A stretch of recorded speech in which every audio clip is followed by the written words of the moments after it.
The alarm echoed through the Galactic Council chamber. Every species representative stopped talking and looked at the central display. A distress signal flashed red across the star map. Ambassador watched from Earth's small station at the back of the chamber. Humanity had joined the Council only 12 years ago. Most species still treated humans like children who didn't understand the galaxy's rules. The Council leader, a tall being made of crystalline structures, raised one limb for silence. "We have received an emergency transmission from the colony on 4. They are under attack by the Scourge." A wave of fear rippled through the chamber. The Scourge. Everyone knew that name. They were a species that consumed entire worlds, leaving nothing behind. Their hive mind worked as one, making them nearly impossible to defeat. "How long do they have?" someone asked. 96 hours before their shields fail," the Council leader said. "They are requesting immediate military assistance." Leaned forward, this was serious. There were peaceful traders friendly to everyone. They had no weapons, no soldiers. If the Scourge reached them, they would all die. "Who will answer their call?" the Council leader asked. Silence filled the chamber, waited for someone to speak, but no one did. She looked around, confused. Weren't they supposed to help each other? Finally, an ambassador from the Empire spoke. 4 is a near. The gravity is 1.8 times standard. The atmosphere requires constant filtration. The temperature swings are extreme. My people cannot survive there. Another ambassador nodded. "The Scourge are too dangerous. We would lose too many ships trying to fight them in such conditions." One by one, every species found a reason to refuse. The environment was too harsh. The Scourge were too strong. The risk was too great. They all said the same thing in different ways: "We cannot help." Felt anger building in her chest. She had watched humans do terrible things to each other throughout history, but she had also seen them do something else. She had seen them run into burning buildings to save strangers. She had seen them dive into floods to pull out people they didn't know. Humans helped, even when it was stupid, even when it was dangerous. She stood up. Her voice was small compared to the other ambassadors, but it was steady. "Earth will respond to the distress call." The entire chamber turned to look at her. Some species made sounds that might have been laughter. The Council leader's crystalline face somehow showed concern. "Ambassador, your species is still young. You do not understand what you are offering. The Scourge have destroyed civilizations that existed for millions of years. Your military is primitive by galactic standards." "They asked for help," said simply. "Someone should answer." "Your ships cannot even survive in 4's environment," the ambassador said. "You will all die before you can do anything useful." Smiled, though it wasn't a happy smile. "You'd be surprised what humans can survive." She opened a communication channel to Earth. Within minutes, she was speaking to Admiral Park at Fleet Command. She explained the situation quickly. There was a long pause. "That's a suicide mission," the Admiral said. "Yes, sir." "How many species volunteered to help?" "None, sir, just us." Another pause. Then the Admiral laughed, but it wasn't a mean laugh. It was the laugh of someone who had expected exactly this answer. "Of course it is. I'll send Captain. He's our best, and he's crazy enough to pull this off. How much time do we have?" 96 hours. "We'll be there in 72. Park out." The communication ended. Looked at the Council leader.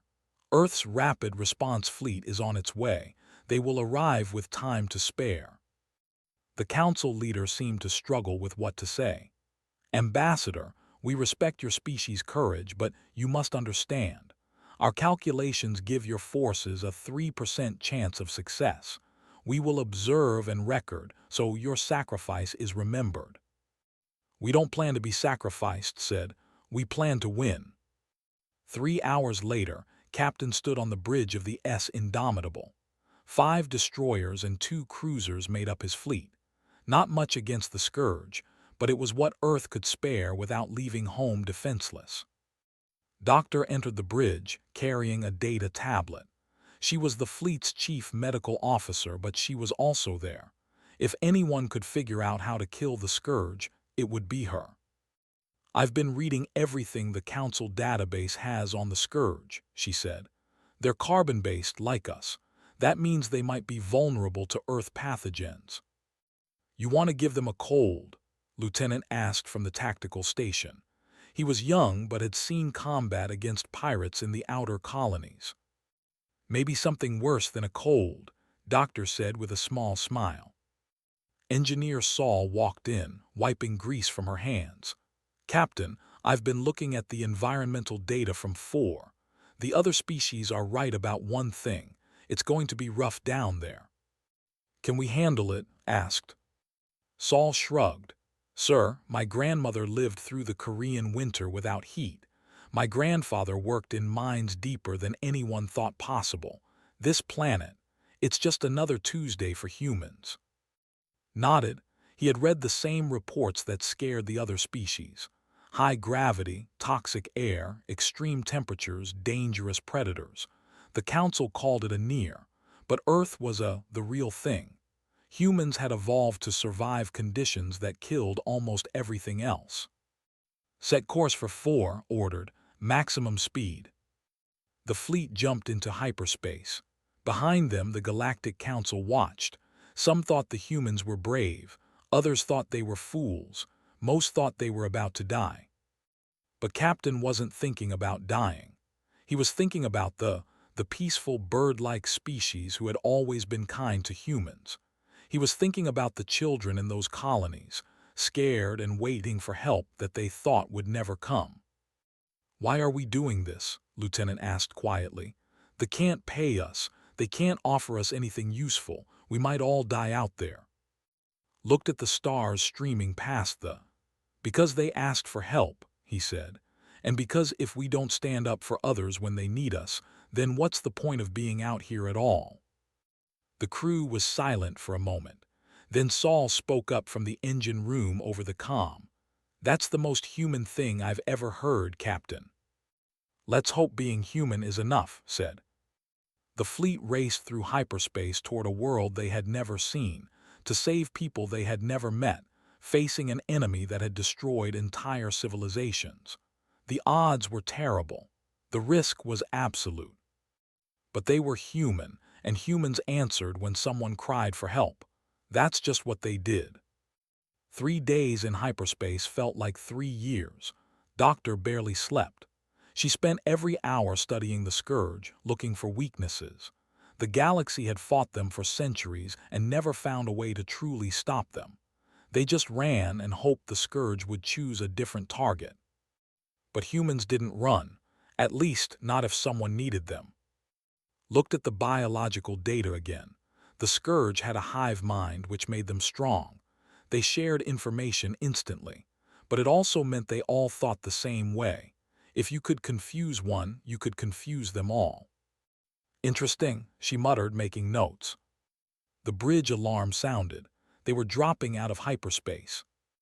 Captain stood at his command chair, watching One moment there were the strange colors of hyperspace. The next moment there were stars, and there, in the center of the screen, was 4. The planet was beautiful, blue and green with white clouds. It looked almost like Earth, but surrounding it was a nightmare. Hundreds of Scourge bioships floated in space like dark cancers. They were organic vessels, grown rather than built, and they pulsed with a sickly light. "Shield status on the colony?" asked. Lieutenant checked his display. 12% and falling fast. They have maybe 18 hours left, not the 48 we hoped for. "They're dying faster than predicted," said quietly. Then louder, "All ships battle formation, prepare to engage." The human fleet moved into position. 7 ships against hundreds. The Galactic Council observers watching from safe distance probably thought humans were insane. They were right, but that didn't matter. Opened a channel to the planet. "This is Captain of the Earth ship Indomitable. We received your distress call. We're here to help." The response came quickly. A face appeared on screen, covered in soft feathers, with large eyes that showed fear and hope mixed together. This was Elder, leader of the colony. "You came," said, and his voice broke. "We didn't think anyone would come." "We're here," said, "and we're getting you out of this. Hold on just a little longer." "The environment here will kill you," said urgently. "Even we struggle to survive and we adapted for this world. Your biology." "Let us worry about our biology," said with a smile. "Just keep those shields up. We're coming down." He closed the channel and turned to his crew. "Lieutenant, you're leading the ground team. Take 50 soldiers and secure the colony's shield generators. Engineer Saul, you're going with them. I need those generators working at full power." "Yes, sir," they both said. Saul grinned. "Finally get to stretch my legs." The landing ships launched from the Indomitable. At the same time, the human fleet engaged the Scourge. The bioships turned toward them, probably surprised that anyone would actually attack. The space battle was brutal. The Scourge had numbers, but humans had something else. They had anger. Every human pilot knew what the Scourge had done to other species. Every gunner remembered the Council's refusal to help. "Target their nerve centers," ordered. "You said they have a central control node in each ship." "Yes, Captain, it's the glowing section near the front. Destroy that and the ship dies." "You heard her. All weapons, focus fire on those glowing sections." The human ships moved like sharks, fast and aggressive. They got close to the Scourge vessels, closer than any Council species would dare. At close range, their weapons tore through the organic armor. One by one, Scourge ships went dark and drifted away. On the planet's surface, Lieutenant's boots hit the ground. The gravity immediately tried to crush him down. It felt like someone had piled weights on his shoulders. The air smelled wrong even through his helmet's filters. The temperature gauge showed 55 degrees Celsius. "Status check," he said over the comm. "Gravity is rough but manageable," one soldier reported. "Heat is like summer back home. Atmosphere is toxic but nothing our suits can't handle." Smiled. The Council species would be dead in minutes here. Humans were just uncomfortable. The colony spread out before them. Buildings made of strange materials, designed for beings much lighter than humans. Citizens watched from windows as the human soldiers marched past. They looked terrified, not just of the Scourge, but of the humans too. Understood. Humans were bulky and aggressive-looking compared to the delicate. They probably looked like monsters. A group approached carefully. One of them, wearing what looked like an official uniform, spoke in broken English. You are really here to fight." "To win," said. "Where are your shield generators?" They led them to a large building. Inside, technicians worked frantically on machines that were clearly failing. Sparks flew from damaged circuits. The shield percentage dropped even as they watched. 10%, 9%. Engineer Saul pushed forward. She studied the generators for maybe 30 seconds. Then she started pulling panels off. "What are you doing?" a technician asked, horrified. "Those systems are delicate." "They're also broken," Saul said. She pulled out a burned component. "This is fried. You have replacements." "No, that part takes months to manufacture. We requested them weeks ago, but—" "Then we improvise," Saul said. She opened her pack and pulled out human equipment. "This power cell from our ship doesn't match your technology, but I can make it work." "That's impossible. The energy signatures are completely incompatible." Saul looked at him. "You ever hear the saying, 'hold my beer'?" They looked confused. Saul got to work. Above them, the space battle continued. The Scourge were adapting now, learning human tactics. They started working together better, coordinating their attacks. "Captain, they're changing their patterns," reported from the tactical station. "I see it," said. "They're learning smart, but we can learn faster." He changed the fleet's formation, using the planet's gravity well to slingshot his ships at unexpected angles. The Scourge couldn't adapt fast enough. more of their bioships died. But they kept coming. For every ship the humans destroyed, two more seemed to appear. And worse, long-range sensors showed something terrifying. "Captain," the sensor officer said quietly, "I'm picking up more Scourge ships entering the system. A lot more." "How many?" "I count at least 300 additional bioships, sir. They're calling for reinforcements." The bridge went quiet, felt his stomach drop. They were already outnumbered. This many more ships meant certain death. But he didn't let the fear show on his face. Noted, "Continue firing." On the planet, Saul finished connecting the last wire. "Okay, moment of truth, powering up in 3, 2, 1. The generators hummed, then they roared to life. The shield percentage stopped falling, then it started climbing. 15%, 20%, 30%. The technician stared in shock. "How did you?" "Human engineering," Saul said, wiping sweat from her face. "We make things work when they shouldn't. It's our specialty." Elder arrived at the generator building. He looked at Saul, at the working machines, at the climbing shield numbers. "You fixed what our best engineers said was impossible to fix." "It's not about impossible," Saul said. "It's about what needs to be done, and this needed to be done." In space, Captain watched the new Scourge ships approaching. His fleet was damaged. His people were tired. The odds were impossible. But the shields were back online. They had a chance now. "All ships," said calmly, "prepare for extended combat. We're not done yet." His crew responded with immediate confirmations. No one complained. No one suggested retreat. They were human, and humans didn't leave a job half-finished. The Scourge stopped attacking the colony shields. They changed tactics. Now they were sending ground forces. Thousands of Scourge warriors dropped from the bioships. They hit the ground outside the colony like dark rain. Each warrior was the size of a large human, covered in sharp armor plates, with claws that could cut through metal. The watching from the colony walls made sounds of pure terror. They had seen the Scourge destroy entire worlds. Now the nightmare was here, on their ground, coming for them. "All soldiers, defensive positions," Lieutenant ordered. "Remember your training. They bleed, which means they can die." 50 human soldiers against thousands of Scourge. The math didn't work, but math didn't account for human stubbornness. The Scourge charged. They moved fast, using all 4 limbs to run like predators. Their hive mind made them coordinate perfectly. They should have overwhelmed the human position in minutes. The humans opened fire. The sound was deafening. Human weapons barked and roared. Scourge warriors fell, but more kept coming. They climbed over their own dead without hesitation. That's what made them so terrifying.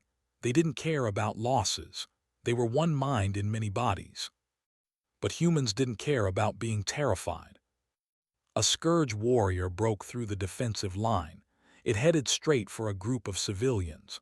Before it could reach them, a human soldier named Na threw herself in its path. She was the combat medic, not a fighter. But she was human, which meant she fought when she needed to. The Scourge warrior slashed at her.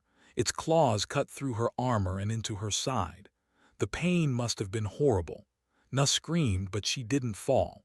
Instead, she grabbed the warrior's arm and held on. With her other hand, she shot it 3 times in what she hoped was its head.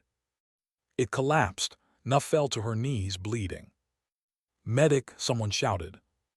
"I am the medic," Na gasped. She pulled out her medical kit and started treating herself, right there in the middle of the battle. The civilians watched in shock as she sealed the wound, injected herself with something, and stood back up. "Pain is just information," she said to them. "And right now the information says keep fighting." She picked up her weapon and returned to the line. The battle went on for hours. The human soldiers used every trick they knew. They set traps using equipment from their ships. They used the terrain, forcing the Scourge into narrow passages where their numbers didn't matter. They even used psychological warfare, making sounds and movements that confused the hive mind. Above the planet, Captain's fleet was taking heavy damage. 2 destroyers were barely functional. The cruisers had lost most of their weapons. The Indomitable itself had holes in 3 decks. "Captain, we can't sustain this much longer," the tactical officer said. "We don't have to sustain it forever," said, "just long enough." "Long enough for what, sir?" "For Doctor to finish her work." In the Indomitable's medical bay, Doctor worked with equipment that wasn't designed for what she was doing. She had taken samples of the scourge biology from the dead warriors on the planet. Now she was creating something that should be impossible. "This is insane," her assistant said. "You're weaponizing a common cold virus." "Not just any cold virus," said. "I've modified it to target scourge neural pathways. Their hive mind uses chemical signals to communicate. This virus will disrupt those signals. It won't kill them all, but it'll make them confused, scared even." "Can the scourge feel fear?" "We're about to find out." She loaded the virus into atmospheric dispersal canisters. "Get these to the planet. Use every drop ship we have. I need full saturation coverage." On the northern perimeter of the colony, Lieutenant was running out of ammunition. His squad of 20 soldiers had been holding this position for 6 hours. They were supposed to be relieved after 2 hours, but there was no one to relieve them. The scourge just kept coming. "Sir, I'm on my last magazine," one soldier reported. "Make every shot count," said. He was down to his sidearm and a combat knife. Not good weapons against thousands of enemies. The scourge sensed weakness. They concentrated their attack on the northern perimeter. Hundreds of warriors rushed forward at once. "This is it," said to his squad. "It's been an honor." "Sir, with respect, shut up," one soldier said. "We're not done yet." They weren't done. When they ran out of bullets, they used grenades. When they ran out of grenades, they used their knives. When their knives broke, they used their fists. One soldier actually picked up a piece of broken scourge armor and used it as a weapon. The watching from the walls couldn't believe what they were seeing. These humans were fighting with an intensity that seemed impossible. They were wounded, exhausted, outnumbered by hundreds to 1. But they didn't stop. They didn't retreat. Elder turned to his aide. "What kind of species fights like this?" "A species, Elder. They evolved in conditions that would kill most of us. Pain and injury don't stop them the way it stops us. They just keep going." "It's not about pain tolerance," another said quietly. She was their chief scientist. "It's about choice. They choose to keep fighting. Even when their bodies are failing, their minds don't accept defeat. I've never seen anything like it." The human dropships arrived over the colony. They released Doctor's canisters. The modified virus spread through the atmosphere like invisible rain. It was designed to be harmless to everyone except the scourge. The effect was immediate and dramatic. The scourge warriors stopped attacking. They made sounds that no one had ever heard them make before, sounds of confusion, of distress. Their perfect coordination fell apart. Some warriors attacked each other. Others ran in circles. A few just collapsed. The hive mind was fragmenting. "What's happening?" Lieutenant asked, catching his breath. "Doctor happened," came the reply over the comm. "She found a way to break their connection." The scourge started retreating. Their bioships in orbit turned away from the planet. Within an hour they were gone. Not destroyed, but defeated. They fled from a planet they had been dominating just hours before. The battle was over. The silence that followed was strange. For so long, there had been the sound of weapons and screaming and death. Now there was just wind and the groans of wounded soldiers. Na, the combat medic, walked among the fallen. Most of the wounded were humans. 17 soldiers hadn't survived. Na's hands shook as she closed their eyes and recorded their names. They came out of the colony slowly. They approached the human soldiers with something like reverence. These small creatures, these peaceful bird-like beings, had never seen war up close. Now they had seen humans fight for them, die for them.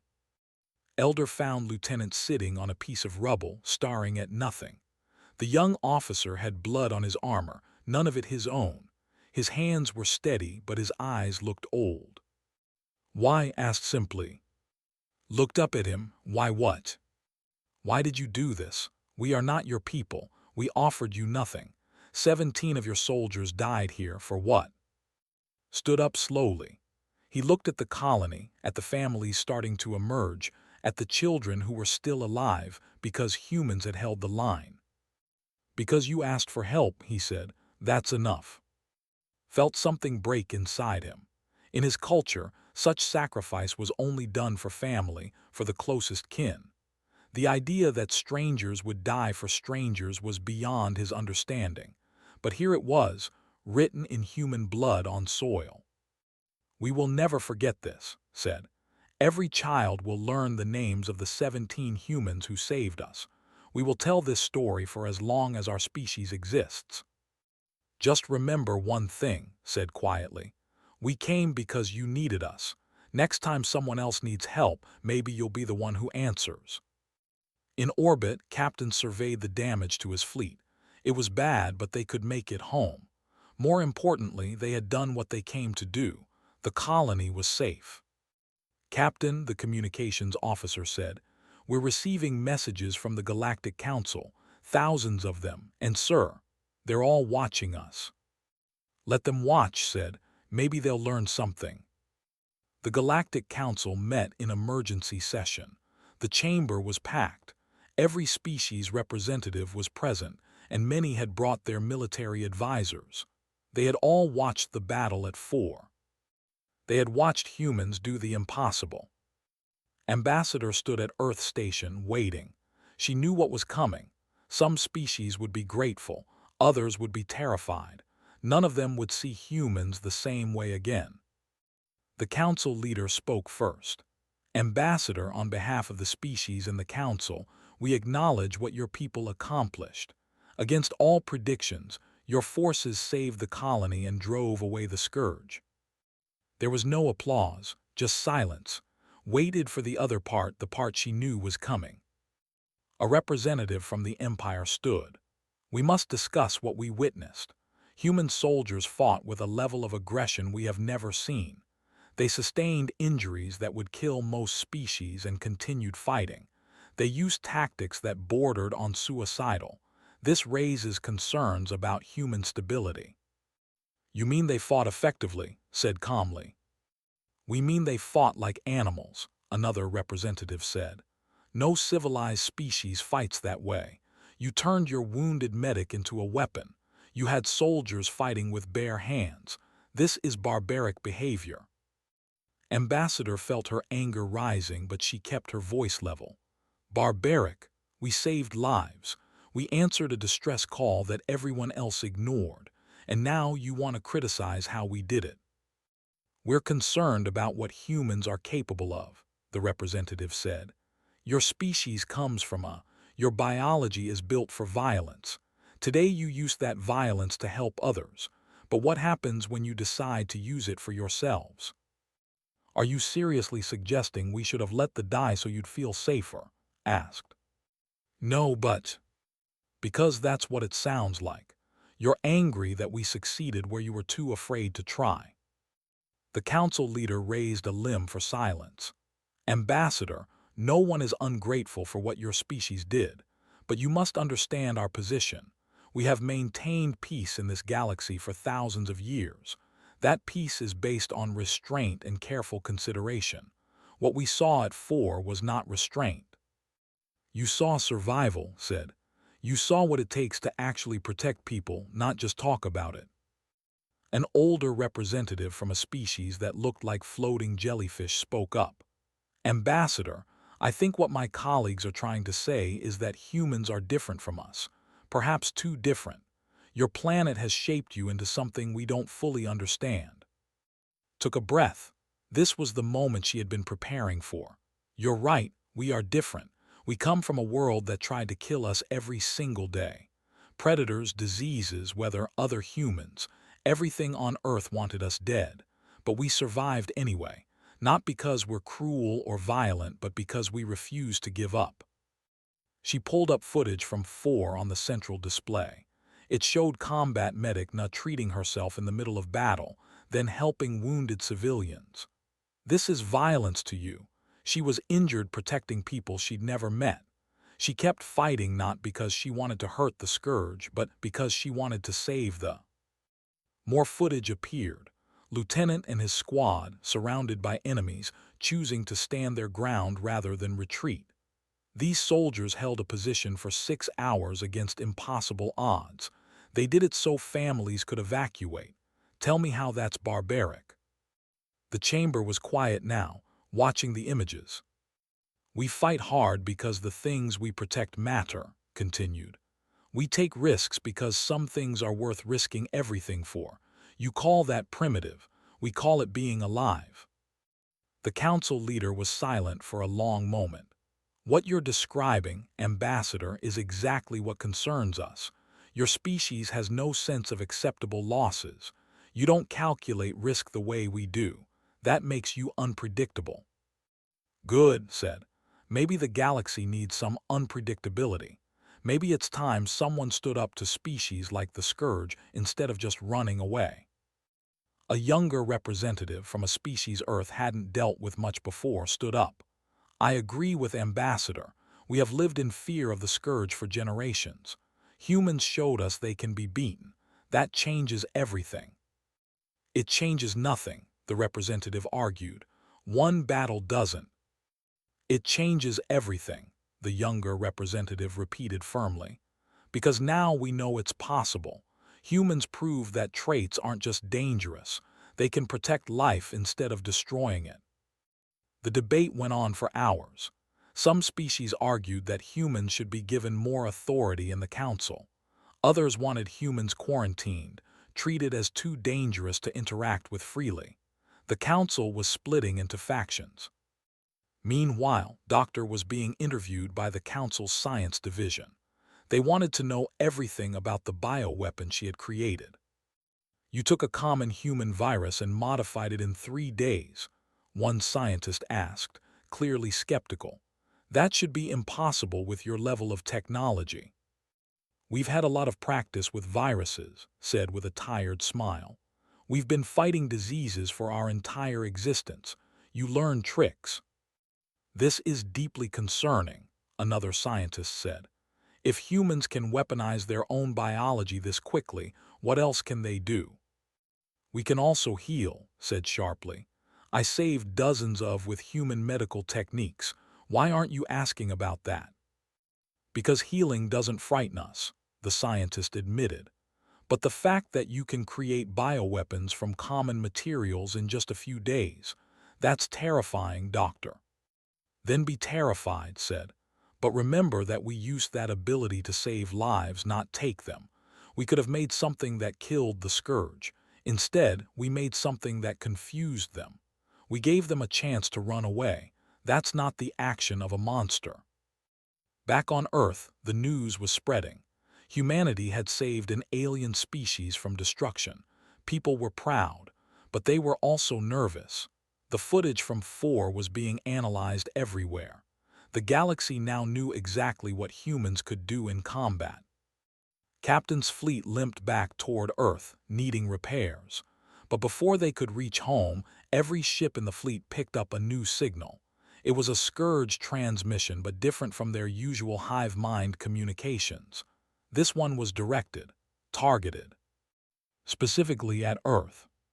Called his senior officers to the bridge. Communications, what are they saying? The translation came through cold and alien. You hurt us. You made us afraid. We will remove you. Your world will be consumed. Lieutenant looked at the sensor data. Captain, I'm picking up Scourge fleet movements. They're heading toward Earth, and it's not a small force. I count. Hundreds of bioships, maybe over 1,000. The bridge went silent. They had defeated a Scourge force at 4, but barely. Now the entire Scourge collective was coming for revenge, and Earth was the target. Get me Earth Command, said, immediately. The call connected. Admiral Park appeared on screen, his face serious. "Captain, we've detected the Scourge fleet. They're 3 weeks out. We're mobilizing everything we have." "Sir, this is my fault. If we hadn't gone to 4. "Stop," Park said firmly. "You did the right thing. We all knew this might happen. The Scourge don't forgive and they don't forget. We hurt them, so they're coming to hurt us back." "We can't fight that many ships, sir. Not with what we have." "Maybe we can't," Park said. "But we're going to try anyway, because that's what humans do. Get your fleet home, Captain. We're going to need every ship we have." The transmission ended, looked at his crew. They were tired, wounded, and now facing an even bigger battle. But no one looked scared. They looked determined. "Set course for Earth," ordered. "Maximum speed." At the Galactic Council, Ambassador received the same information. The Scourge were attacking Earth. She immediately called for an emergency session. "The Scourge are heading to Mai," she announced to the chamber. "They want revenge for what we did at 4. We need help." The representative spoke carefully. "Ambassador, you must understand. The Scourge fleet heading to Earth is massive, 10 times larger than what attacked 4. To fight them would require most of our combined military forces." "Then use them," said. "We cannot risk that much. If we lose, the Scourge would have free reign over the entire galaxy. Earth is one world. We must consider the greater good." Felt her blood turn cold. "You're going to let them destroy us." "We're going to be practical," the representative said. "You chose to provoke the Scourge. Now you must face the consequences." But then Elder stood up.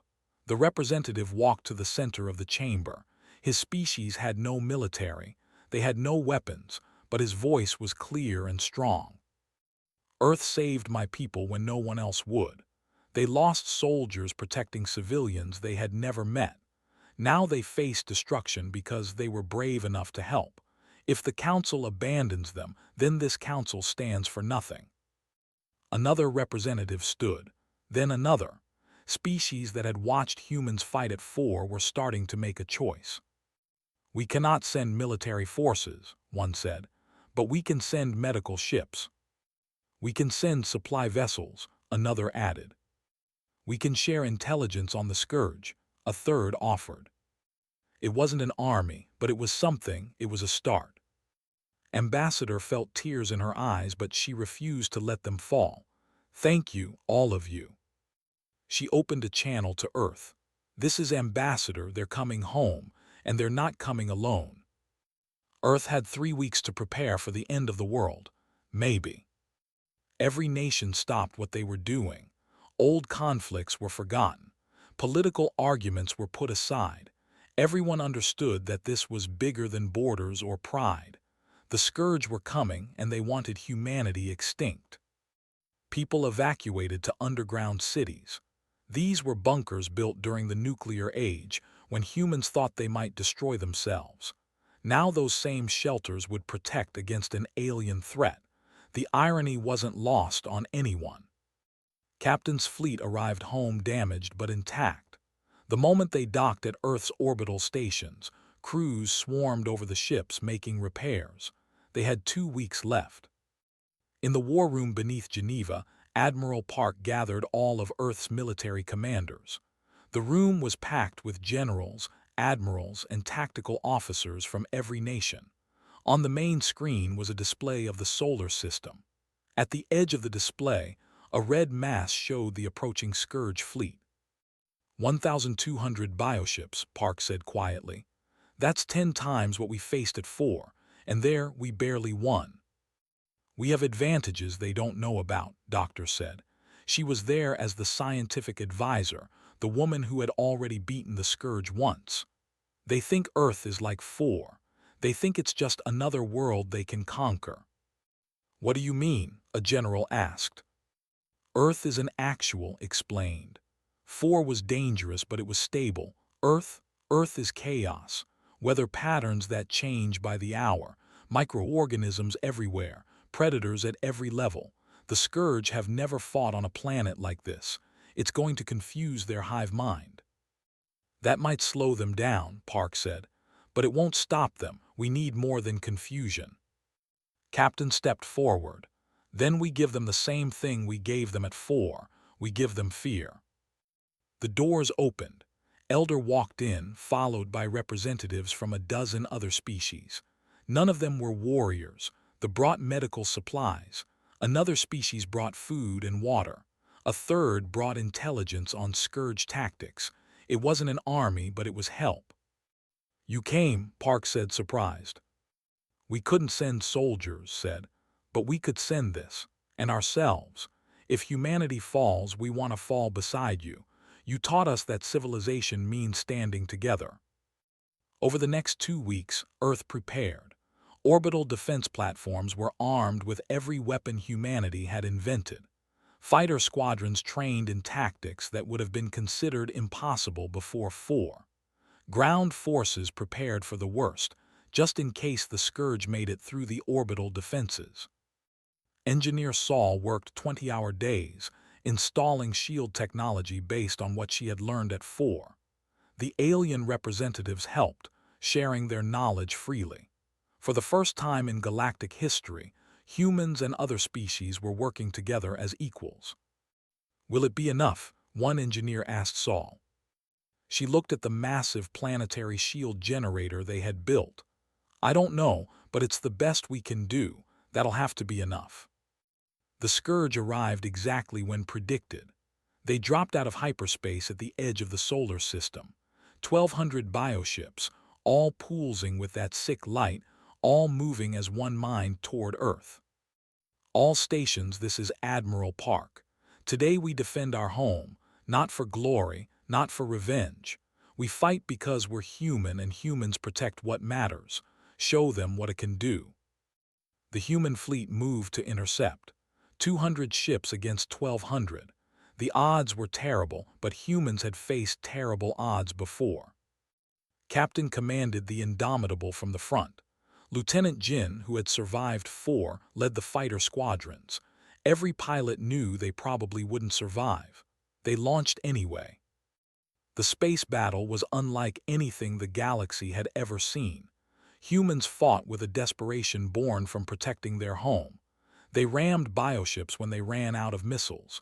They used debris fields as weapons. They turned asteroids into projectiles.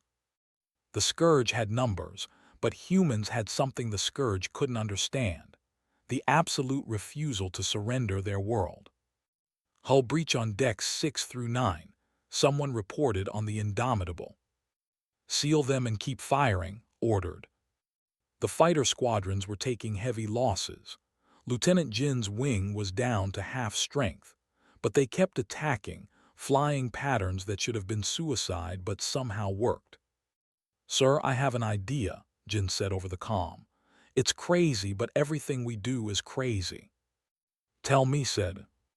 The scourge ships are organic. They need to breathe, sort of. What if we create an atmosphere they can't breathe? Understood immediately. Doctor, can we do that? Was watching from Earth's command center. We'd need to release massive amounts of Earth-based bacteria into space around their ships. It would contaminate their organic systems. Do it, Park ordered. Release everything we have. Ships carrying biological containment opened their holds. Billions of Earth microorganisms, harmless to humans but deadly to scourge biology, spread through space like an invisible cloud. The scourge bioships flew right into it. The effect wasn't immediate, but it was devastating. One by one, scourge ships started failing. Their organic systems couldn't handle Earth's contamination.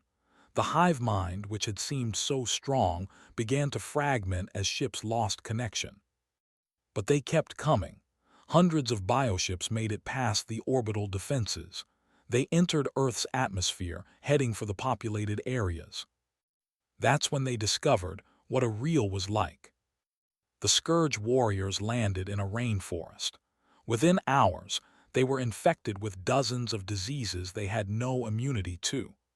Earth bacteria that humans lived with every day was lethal to them. Another group landed in a desert. The temperature swings killed them before they could reach any cities. Scourge biology wasn't designed for Earth's extreme weather. A third group landed in the ocean. Earth's marine life, from tiny plankton to massive predators, attacked them as foreign objects. The Scourge discovered that Earth's entire ecosystem was hostile. On the ground, human forces led by Sergeant Wu engaged Scourge warriors that made it to populated areas. But these weren't fresh troops. These were Scourge that had been weakened by Earth's environment. They moved slowly, confused, their hive mind failing. "They're dying," Wu reported. "Sir, the planet itself is killing them." In space, Captain watched as the Scourge fleet started to retreat. They had lost hundreds of ships. Their ground forces were being destroyed not by human weapons, but by Earth's natural defenses. The hive mind was experiencing something new, fear of an entire planet. "They're running," Lieutenant Jin said, disbelief in his voice. "Let them go," Park ordered. "But mark their trail. I want to know where they're going." The Scourge fleet fled. The surviving bioships jumped to hyperspace, leaving behind their dead. For the first time in their long existence, the Scourge had encountered a planet that fought back. They had marked Earth in their collective consciousness.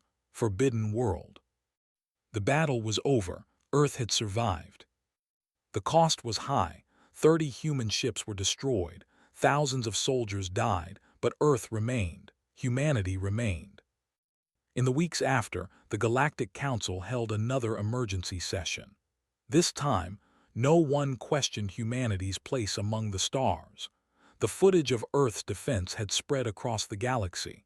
Every species had watched humans defend their world against impossible odds. The Council leader spoke formally. "The Council recognizes Earth as a Tier 1 civilization and a protectorate species. Your defensive capabilities are proven. Your willingness to help others is established. From this day forward, humanity has full status in the galactic community." Ambassador stood at Earth Station, but she wasn't in the back anymore. Earth Station had been moved to the center of the chamber, a place of honor. "We appreciate the recognition," she said, "but we want to make something clear. We didn't fight for status. We fought because the needed help, and then we fought because it was our home. Those are the only reasons we need." She pulled up a display. "Today, I'm announcing the formation of the Coalition, an alliance of species from harsh worlds dedicated to protecting those who cannot protect themselves. Any species, regardless of their planet's environment or their military power, can join. The only requirement is that you answer when someone calls for help." Several species immediately volunteered. There were first, others followed. Species from difficult worlds, species who understood what it meant to survive against odds. "This coalition will have one rule," continued. "When someone cries for help, we respond. Not because it's profitable, not because it's easy. We respond because it's right." The council chamber was silent. Then Elder started making a sound. It was the way of showing approval. Other species joined in, each with their own way of expressing support. 3 months later on 4, a monument was revealed. It stood at the site where Lieutenant and his soldiers had held the northern perimeter. The monument was simple, 17 names carved in stone, the names of humans who died so they could live. Beneath the names, an inscription in both human and languages. They came from a world of death, so others might live. Elder stood before the monument with his entire colony. Human soldiers, including Lieutenant, stood at attention. Captain was there. Doctor was there. Engineer Saul was there. "We will never forget," said. "Every child will learn these names. Every will know that when the galaxy turned away, only the came. Only humans answered." Captain stepped forward. "We answered because you asked. That's what civilized people do. Maybe we're not civilized the way the Council defines it, but we know what matters. People matter. Life matters. That's worth fighting for. That's worth dying for." He looked at the monument, at the 17 names of soldiers who would never go home. They understood that, And because they understood it, your people live. That's not a tragedy, that's a victory. They held a moment of silence. Then they sang, a sound like wind through trees. It was their funeral song, but also their celebration song. For the death in service of life was the highest honor. On Earth, in the underground command center that had coordinated the planet's defense, Admiral Park watched a display of the galaxy. Red markers showed scourge positions. Blue markers showed coalition species. Green markers showed species who had pledged support. It's changing, he said to himself. The whole galaxy is changing because a few humans decided to answer a distress call. Ambassador, visiting Earth for a short break from council duties, entered the command center. You sound surprised, Admiral. I am. We've been in space for only 12 years. Now we're reshaping galactic politics. We're not reshaping anything, said. We're just being human. We help when we can. We fight when we must. We don't abandon people just because it's inconvenient or dangerous. That's not special. That's just right. The Council thinks it's special. The Council has forgotten what it means to struggle. They've been safe for so long, they don't remember why civilization matters. We do. Every human knows that we survived because we took care of each other. That's the lesson Earth taught us. Park nodded slowly. So what happens now? Now, smiled. Now we keep answering when people call for help. We show the galaxy that strength isn't just about having weapons or advanced technology. Real strength is choosing to protect others, even when it costs you everything. And if the Scourge come back, then we'll be ready, but I don't think they will. Earth taught them something they've never learned before, fear. They'll avoid from now on. And thanks to the coalition, there are a lot more standing together now. Years later, human children would learn the story in their schools. They would learn about 4 and the Battle of Earth. They would learn the names of the 17 who fell defending aliens they'd never met. They would learn about Captain and Doctor and Engineer Saul and all the others who proved that humans belonged among the stars. But more importantly, they would learn the lesson those people taught. When someone cries for help, you answer. Not because you expect reward. Not because it's easy. You answer because that's what decent people do. They cried for help and only responded. And in responding, humans changed the galaxy forever.